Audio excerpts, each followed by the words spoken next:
Hello and welcome to the corner of Queen and Morris. I am Chris Green and I'm here with new Councilwoman Laura White. Hi, Laura. Welcome. Hi, Chris. You are so busy. Thank you for coming. You've been to a couple of meetings. I think November 5th you were inaugurated, and then there was rapid fire 2 public meetings. So how's it going? It's going. I'm tired. You're tired, yeah, and you're so kind to come here. We're interviewing this Thursday afternoon after Laura has been running around doing her tasks all day.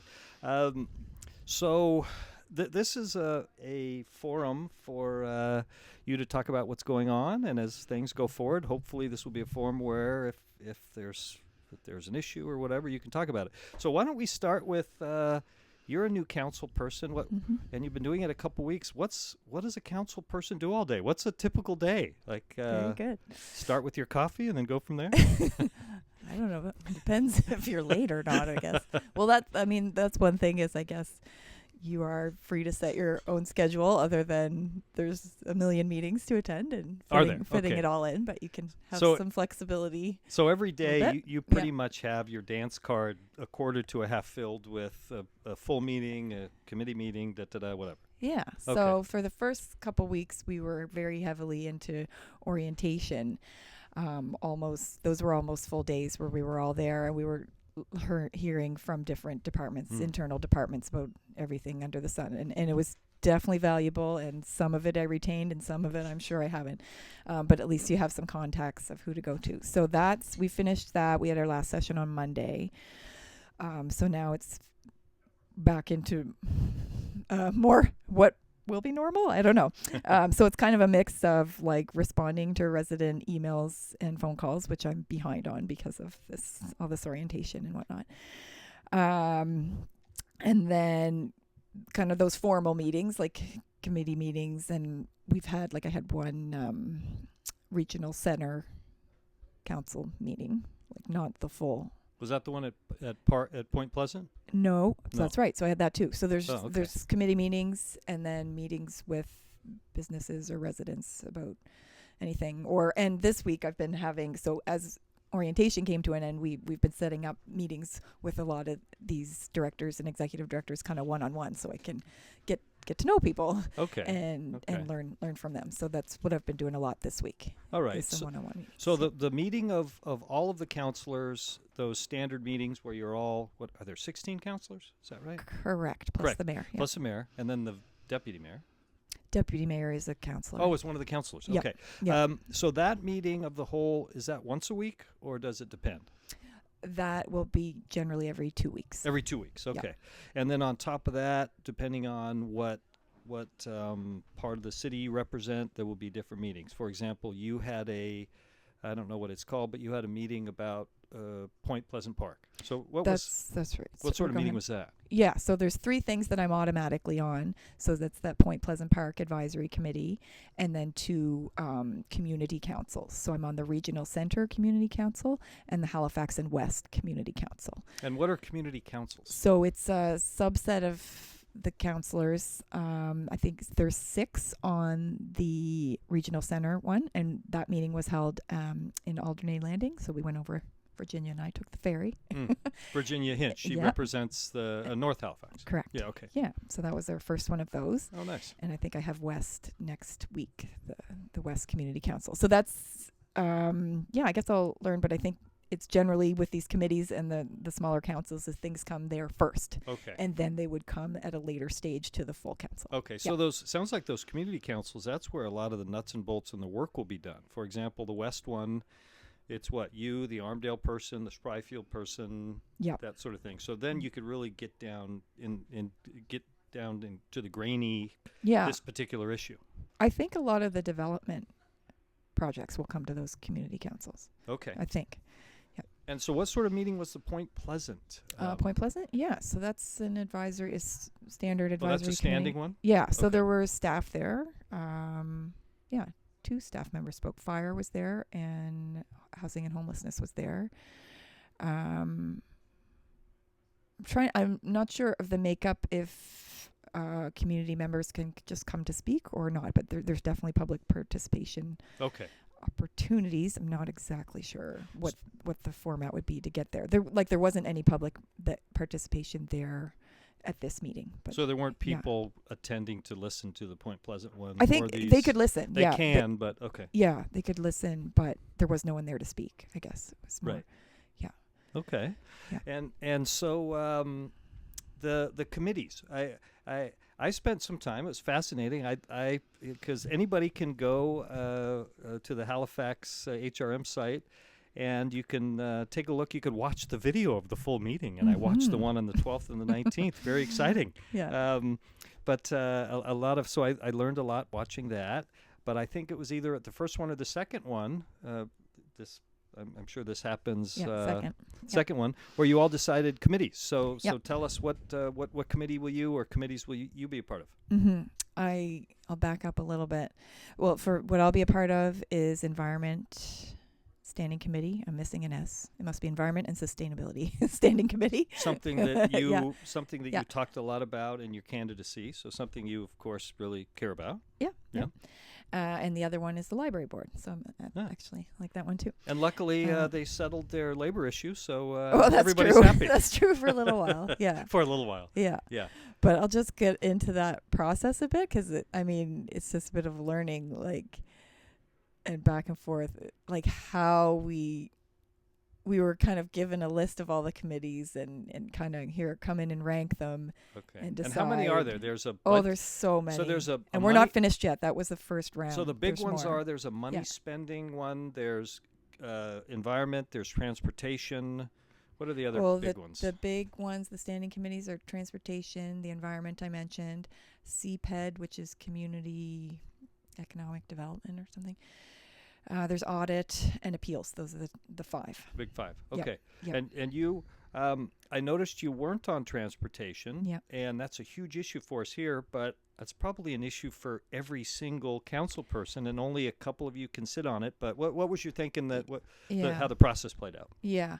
That's why I was kind of starting with.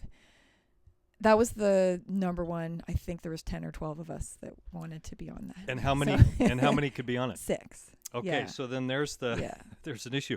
And when you're on these, how long do you sit on a committee? 2 years. 2 years. And your term in this office is 2 or 4 years? 4. 4 years. Okay. All right. So halfway, if you're not on a committee, you want to be on 2 years later, you'll have an opportunity to. Okay. Yeah. So both a bit of just kind of. The process was a bit mysterious to me of how this was all going to play out. And, of course, you'd maybe want your favorite committee to go first so you know if you're on that or not. And right? You don't want to miss the boat on this one. Exactly. There was a lot of things going on. So that I could have self-nominated myself to be involved in that vote for transportation, but I kind of... Do people do that? Yeah, you can. You can. Yeah, and... Feels a little wrong, but yeah, I guess but... It's fine. You can do that. But I kind of hesitated for 2 reasons. I think I was also a bit tired. but also I am trying to not overload myself because I mentioned those 3 things that I'm on automatically. So that's a lot. And then being the downtown councillor, there's kind of more things to learn about and be involved in. And being new, I consciously didn't put my hand up for everything that was interesting to me. So this is what I'll say. This sounds very wise. I'm thinking about the advice, quote unquote, that I give my high schooler about don't take on too much. Don't join every club you can. Because really, it's like you're back in high school and there's going to be cliques and there's going to be the mean boy and there's going to be the jock. Perhaps. There's going to be the geek. So anyway. And I imagine even though you're not, transportation's an issue for everybody.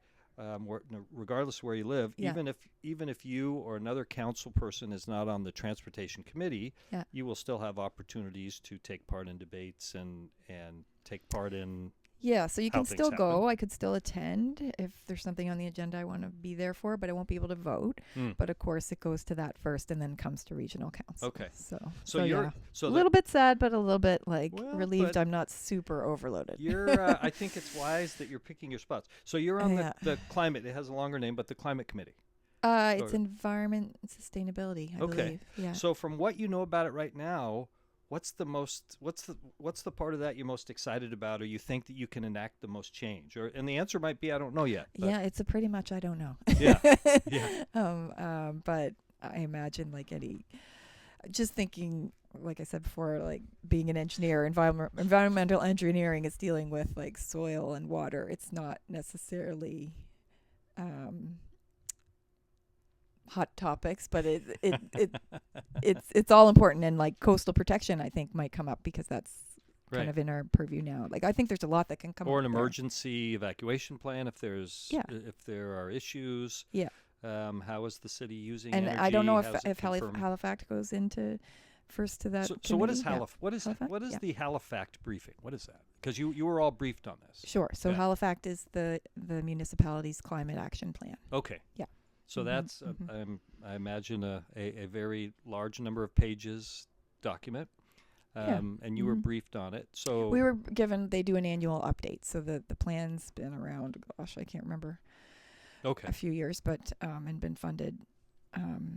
It was around before it was funded, so they got it going, and now it's properly funded. So they give us an annual update on how they're progressing. Yep. So the little bit that I was reading about the this Halifax climate action plan, they talk about what the city's doing well, building efficiency is improving. The fleet vehicle emissions are going down. Interesting program where the city has an e-bike loan program for employees where they can, for free, get an e-bike and they could ride that to work without, so they don't have to drive. I didn't know about this. Yeah. Thank you. Yeah. So I didn't pick up on that. And then, of course, since I'm not elected and I don't have to do anything, I'm thinking, why doesn't the city give subsidies for businesses that employ a lot of people for these businesses to give e-bikes or provide e-bikes to their employees so they could ride their bikes to work and not drive? I think there is some legislative pieces there that like some things are allowed and some things are not. Yeah. I don't know if you know that there is going to be a bike share program coming to the city. Yeah. So great. I believe that's the spring. So nice. But that'll be like a public bike share, not a private thing. Yes. Yeah. Well, and as you get into the weeds of the climate committee, I'm sure you'll have a lot to tell us as we move along. Oh yeah, I'm into it, but. Yeah, this is your thing. And I also noticed that in this climate action plan, they talk about that it's a little bit of a hurdle because on the provincial level, there's not super fast movement in terms of moving the power grid to a more green source of energy. I was surprised when I moved to Canada. I thought that it was very green coming from south of the border. That particularly Nova Scotia gets a lot of its power still from coal. We do, And so a lot of our home energy is oil. Yeah, right. Which is different from a lot of places. Yeah. I guess that if the province still is providing power plants that come from coal, it makes it tough for the municipal government to make all these big moves in terms of becoming green if the energy source all comes from coal, right? Yeah, but the good news is it's getting greener every day. So, it is. Okay. So like, sometimes people feel hesitant to get an electric vehicle because we are still burning coal, but every single day we move towards it gets cleaner every time something changes. You know what I mean? Yeah. So you don't have to wait to have a perfectly clean grid to go electric. So little by little. And another interesting piece, and as a councillor, when I talked with all of you candidates before, what I really liked is that there wasn't a lot of political stump speeches about I don't like this party or I don't like this party. It seems that to a greater extent at the municipal level, there's not a like I'm a PC, I'm an NDP, and so you could actually work together. At least it seems that way. We'll see, but or you can tell me. But I've noticed that in the provincial election, the PC government, Mr. Houston, the two things that I hear from him that seems like a head scratcher for us going forward as a people. One is that the PC wants to build more roads and they want to widen roads. And I always like the analogy that when you have somebody that's overweight, is the answer to just keep buying bigger clothes as you get bigger and bigger? And it seems don't we all do that a little bit? Now I hate sitting in traffic. I come from the San Francisco Bay Area, and one of the reasons why we left there is the traffic was so bad. But it seems that going forward, focusing on building more roads as opposed to what do we do about public transportation, it seems misguided. And the other thing that I hear from the provincial PC is let's get rid of tolls from the bridge. Well, isn't that money going towards helping public transportation? So those two seem like head scratchers to me. Now I don't know if you can even comment on those, but I just like what? Okay, I think I'll pick up first on the nonpartisan part of council, because everybody has their leanings, and that's fine. But the cool part is you're not forced by a party to You're not vote in a party a certain way. Like Yeah, you can you may have certain tendencies, but you can choose how you want to vote. Good. No one's so I like that about it. Obviously, my interests, and they would not tend towards building more highways. I'm excited about what the province is doing with the Joint Regional Transportation Agency, I think is the... because everything I've seen coming out of there seems to understand everything that we need, not just the highways. Like, we are a growing province, especially if we're going to double, so maybe some roads are necessary, but not to say roads that you can't fix up roads, but the article I read by the current provincial leader, he said we're going to build more highways, and that will allow more people to get into the city, into Halifax. And then when somebody asked, well, how are they going to get around in the city, and the answer was, we'll talk to the HRM about that. Oh dear. So oh dear. Duh. Yeah, I mean, I really like the term that I learned from a provincial employee that I worked with at an SEC, transportation efficiency. So it's just like, look at the size of a vehicle. Like, it's much bigger than just a human being walking or someone cycling or someone pushing. It doesn't make sense. You cannot fit more vehicles into the same space. Like, 60 people fit on a bus. How many? Exactly. And that takes up, 3 or 4 cars? So you take cars It's off the just road. That's transportation efficiency. And to be fair to the leader of the province, he also talks about a light rail study. I'm here. I'm so new here. That sounds good. Maybe that's. I don't know what that is, but I know that the PC party is their plan is more nuanced than just building roads. I understand that, but just when I hear that, I hope so. When I hear and that, like I say, I've been so busy, I'm barely paying attention to the provincial election. I will vote. It makes me think, oh my goodness. One of the pieces as I was listening to the meetings, one of the councillors, I think it was a newly elected councillor, had made a number of motions the week before, but then came and said, what's the term? He withdrew. I think it was remove. Yeah. He removed those. Yeah, I got to learn the difference between remove and rescind. Yeah. Do you have a sense of why that happened? Was he? How does? Yeah, I don't know. I haven't spoken to him about it, but in preparing for, so they were on the package. So we have until Thursday at noon, I believe, if you have a motion to get it on the agenda. So he would have met that deadline. So that gets on the agenda for the following Tuesday meeting. That's correct. Yeah, okay. Yep. So he would have come and submitted those before the Thursday. And so they were on our package, so I saw them and read them.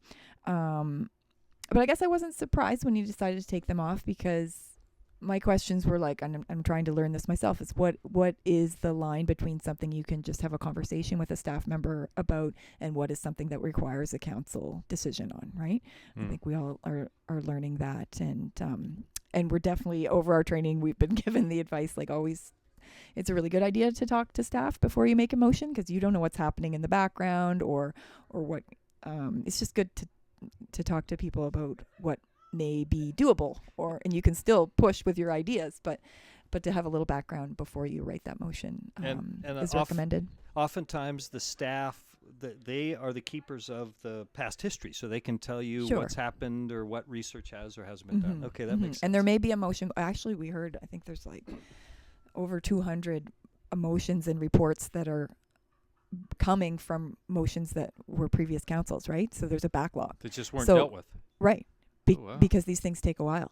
So and you have to deal so with you those? May be making a motion that's already been made. Oh wow. Right? Right.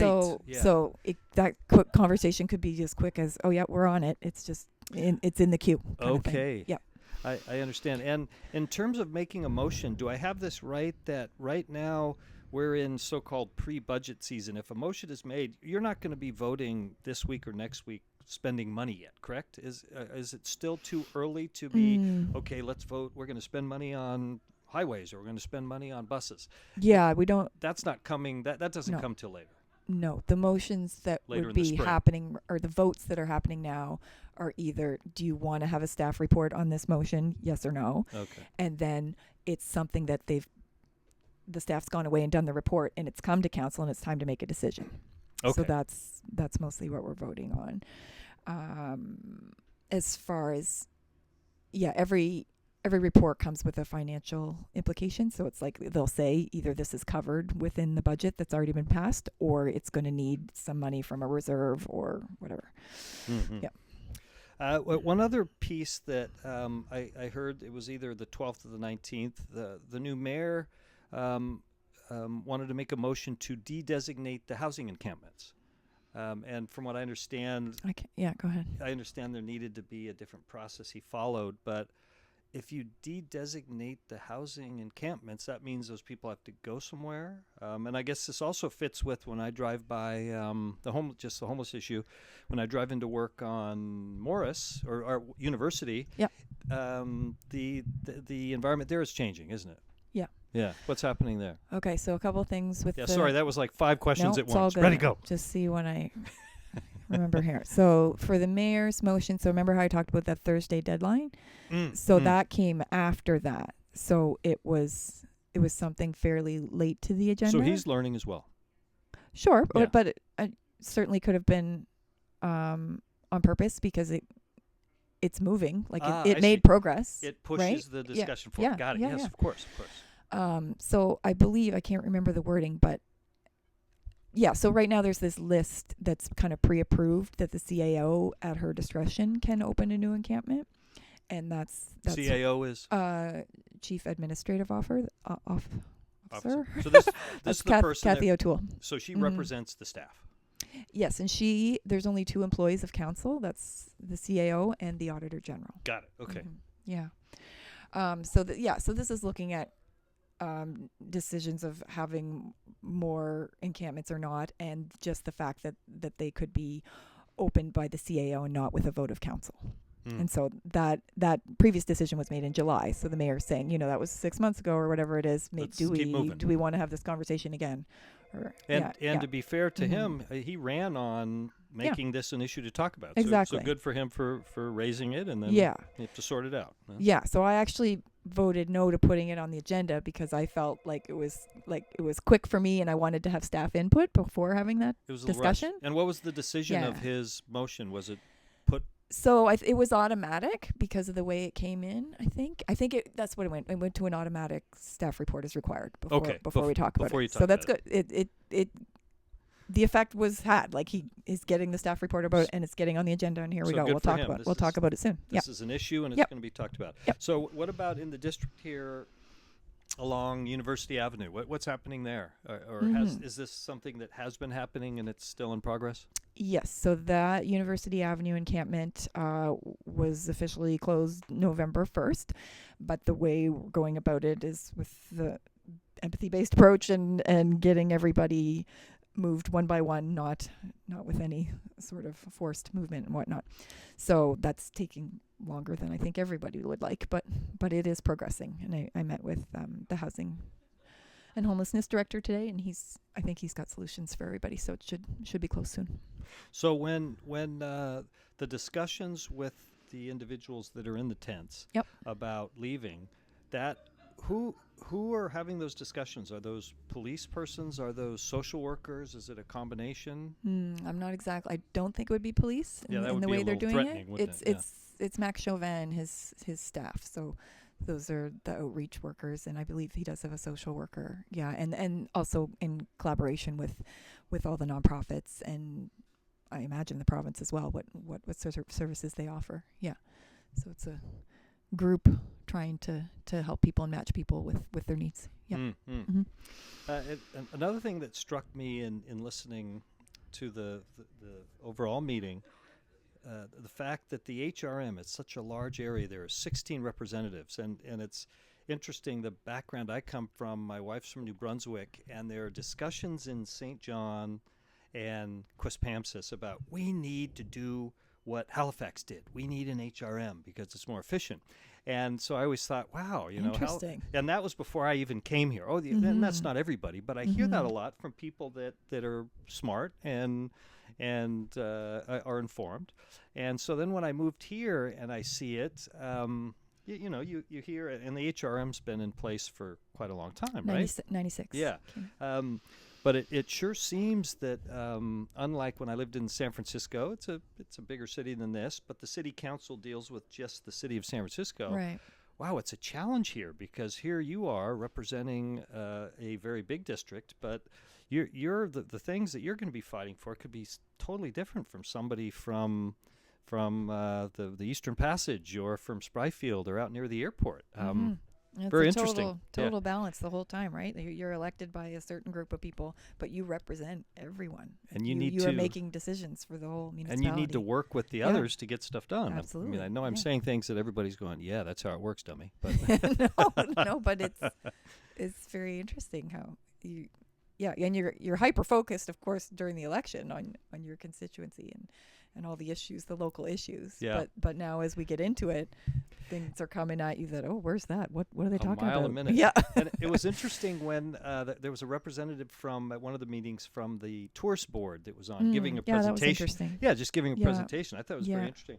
But then it was interesting because then when individual counselors asked questions, it seemed to me that some of the questions, it almost seemed like they were directed to the government. Like somebody said, we need this or we need that in our district. And the tourist guy was very good about, well, we're not an advocacy group. Right. We're just here to help. But at one point, somebody asked a question, what can we do to help you? Because the tourist board has been successful. More people are coming here. I understand there's a billboard in Times Square. Yeah, that was cool. Pretty cool. And I liked his answer. He said, if all of the council could speak with one voice, that'll be much more effective in negotiating with the provincial level and with the federal level. So, and I know that's a very basic idea, but if the 16 councillors get together and present a very strong front on issues, then it's tougher for the province to go, you know, to not move fast. Right? Interesting. I don't remember that piece. Yeah, maybe that was cool. just me sort of making notes or something. But I found that I found that kind of an interesting idea. Yeah. Well, once the decision's made, it's made, and we move forward with what council decided. But we all have our individual thoughts on it. So I guess it depends when you want to draw those out or just kind of move forward together with what you've decided. And one piece I want to share with folks that are listening. For the first public meeting, I was listening to it, and you're the only person I know on the council, so I'm thinking, when are we going to hear from Laura? And when the meeting started, and there's a bit at the beginning when you can make a comment, and you were the first person to speak. So I thought, wow, good for you. Was that a plan, or did you just see the opportunity and you jumped in? No, that was a plan. I thought about it. Well, first of all, the first issue is sensitive and close to my heart. Vulnerable road users. So what was that? I think you mentioned you wanted to mention for people to remember a situation. What was it that you shared? Well, a pedestrian was hit by a bus and on killed. Spring Garden. Yeah, and which is of course stressful for Halifax Transit as well, right? Yeah, it's an internal and it's upsetting for everyone, and obviously especially the family. And also a cyclist was on Spring Garden and like it's called being doored, like somebody opens their door as you're going by, and so they were injured as well. So I just wanted to draw attention to that and let them know we're thinking of them and of the issue in general. But I wanted to speak right out of the gate to just get some nerves off and then move forward. Yeah. Well, great. Well, Laura, thank you. Is there anything that we didn't mention that you want to briefly point out? We want to keep these relatively short. No, I think we've gone over everything. Yeah. Everything I had noted there. Yeah. Well, thank you again after a long day for coming into our recording studios here at the corner of Morris and Queen. I'm actually going to go back and do a few emails, boo. Well, that's good. Yeah. That's reaching out to the constituents. Yeah. And depending on how things go, hopefully this will be a forum going forward where Laura could come in and we can continue a conversation. So again, thank you very much and have a nice evening. I appreciate it. Thank you.